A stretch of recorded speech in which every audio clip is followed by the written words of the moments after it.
The night was unusually quiet in Greenfield, a typical suburban neighborhood where every house looked almost the same, with neatly trimmed lawns and white picket fences. As the clock struck midnight, a faint humming sound broke the silence. High above, a small silver spaceship hovered over an empty lot. Its surface gleamed under the pale moonlight as it gently descended, barely disturbing the grass below. Inside the ship, Zork and Mira exchanged excited glances.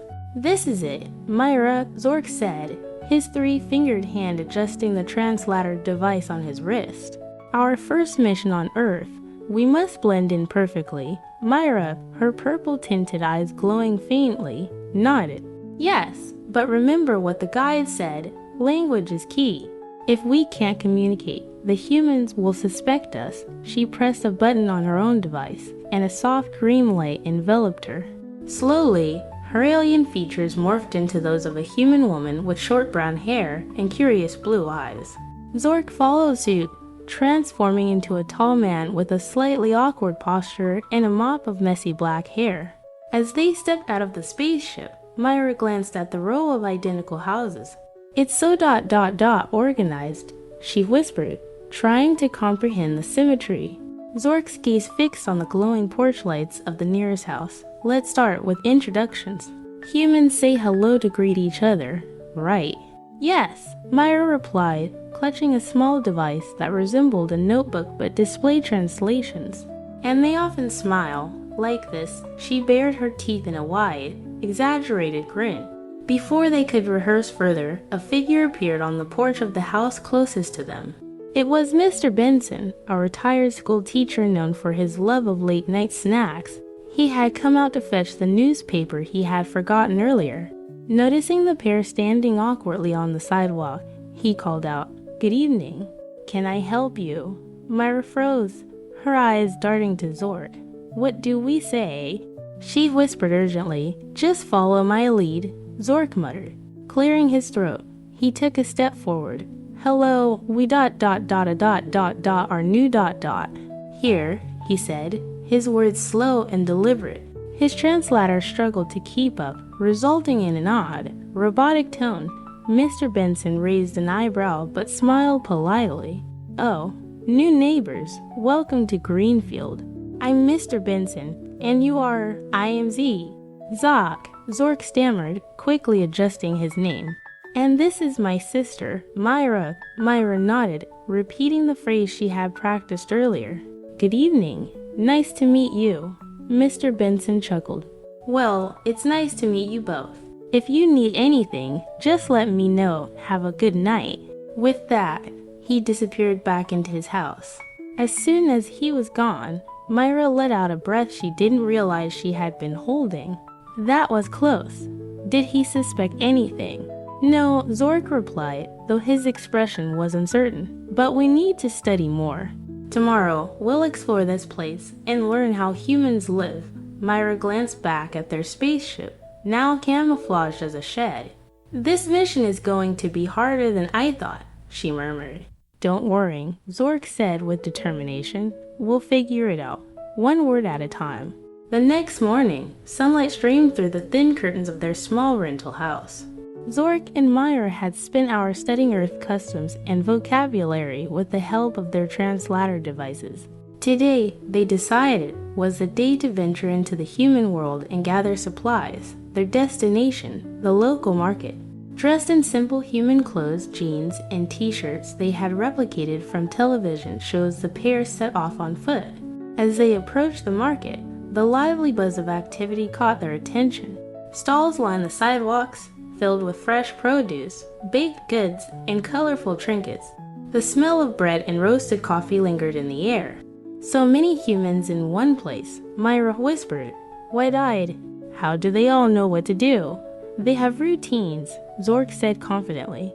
"We just need to blend in." Their first challenge came at a fruit stand. Mira picked up an apple, turning it over in her hands.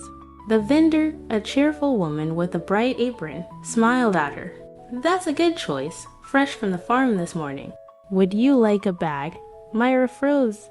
The words came too fast. She glanced at Zork, who stepped forward. "Yes, we want a bag." he said, his tone deliberate but improving. He handed over a few bills from the small stash of earth money they had brought. The vendor handed them a bag with a warm smile. "Have a great day." "Thank you," Myra managed, mimicking the smile she had practiced. As they walked away, Myra exhaled in relief. "That was harder than I expected. Why do they talk so fast?" "It's their way," Zork said, "but we're learning." "Look, we bought something without raising suspicion." Their next stop was a bakery, where the smell of pastries drew them in. Inside, Zork pointed to a loaf of bread behind the counter.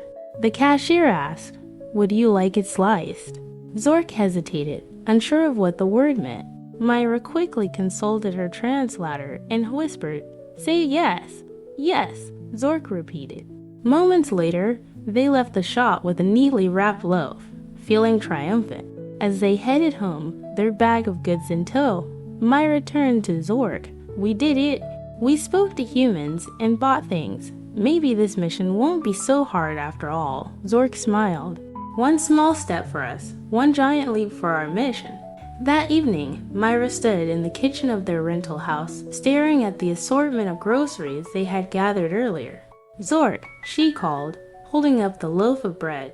"What do humans eat for dinner?" Zork appeared in the doorway, flipping through a cookbook they had borrowed from the local library. "It seems they enjoy something called pasta." "But we didn't buy any of that." Myra frowned, examining their options. "We'll have to make do. Bread, apples, and..." She sniffed a carton of milk cautiously, this liquid, before they could decide. A knock on the door startled them. Zork and Myra exchanged nervous glances. "Do humans usually visit unannounced?" Myra whispered. "Let's find out," Zork replied, cautiously opening the door. Standing there were Mr. Benson and his wife, a cheerful woman in her 60s carrying a casserole dish. "Good evening," Mr. Benson greeted warmly. "We thought you might like to join us for dinner. It's a Greenfield tradition to welcome new neighbors." "Oh, how kind," Myra said, forcing a smile. "But we were just about to prepare." "Nonsense," Mrs. Benson interrupted with a laugh. "Come on over, we've got more than enough food." She thrust the casserole dish into Zork's hands. "You can bring this back later." With little choice, Zork and Myra followed the Bensons across the street to their cozy dining room. The table was set with plates of roasted chicken, mashed potatoes, and a variety of side dishes. Myra's eyes widened as she whispered to Zork, "Is this a feast?" "It must be," Zork replied, trying to mimic the casual posture of the Bensons as they sat at the table. As they ate, the Bensons asked questions about Zork and Myra's background. Myra hesitated, but Zork responded smoothly, "We're from far away. We've traveled a lot." "Is that so?"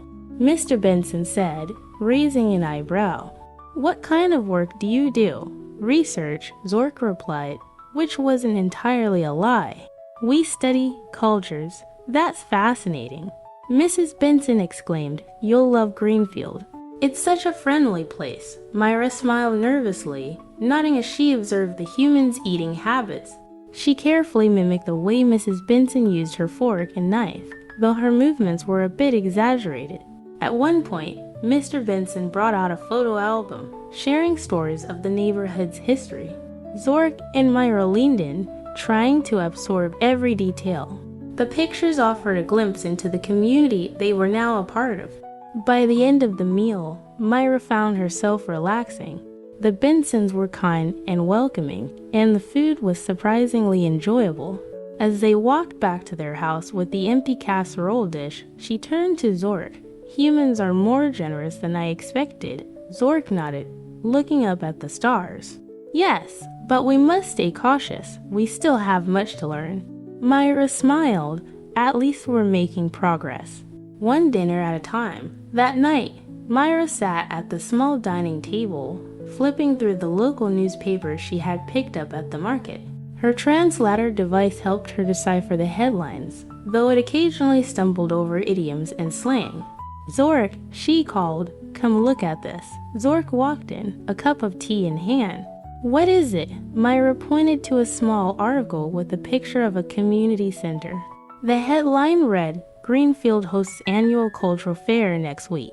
It says here that people from different places gather to share food, music, and stories about their cultures. Mira explained, "This could be the perfect opportunity for us to learn more about humans." Zork studied the article closely. It could also be a risk. What if they ask too many questions? "We'll prepare," Mira said confidently. "We'll learn their customs, their traditions. If we understand what they value, we'll know how to connect with them." Zork leaned back, considering her suggestion. "This could help our mission. If we blend in at the fair, we can gather valuable information about human interaction and cultural diversity." Myra's eyes sparkled with determination. "Then it's settled. We'll go, but we need to learn more before we can fit in." The next morning, the pair began their preparations. They spent hours reading books from the local library, watching videos online, and practicing common phrases. Zork even attempted to bake cookies after watching a tutorial, though the results were less than impressive. Mira joked that his culinary experiment might scare humans away, then bring them closer. In the afternoons, they strolled through the neighborhood, observing how people interacted. They noticed how neighbors greeted each other with casual waves, how children played in yards, and how adults gathered for small talk. Mira took notes, filling pages of her notebook with observations. One evening, while walking past Mr. Benson's house, they heard the faint sound of music. Peering through the open window, they saw Mr. Benson playing a guitar. Mira whispered, "Music seems important to them. Maybe we should prepare something similar for the fair." Zork nodded. "We'll need to think of something that represents us, or at least what humans might expect from us." As the week went on, their confidence grew. Mira practiced sharing simple stories, while Zork worked on perfecting his human-like mannerisms. By the end of their preparations, they felt ready for their next big challenge. On the night before the fair, Zork looked at Mira as they packed their contributions, a small dish they had carefully prepared, along with a story they would share about their supposed travels. "Do you think they'll believe us?" he asked. Mira smiled. "If we speak with confidence, they'll believe anything. Besides, humans are curious. They'll want to learn about us as much as we want to learn about them." Zork nodded, his determination matching hers. "Then tomorrow, we take another step toward understanding this world." Did you enjoy this chapter? Don't forget to like the story and subscribe for more adventures with Zork and Mira as they navigate the challenges of human life. Stay tuned for the next chapter and let us know your favorite part in the comments below. Your support keeps the mission going.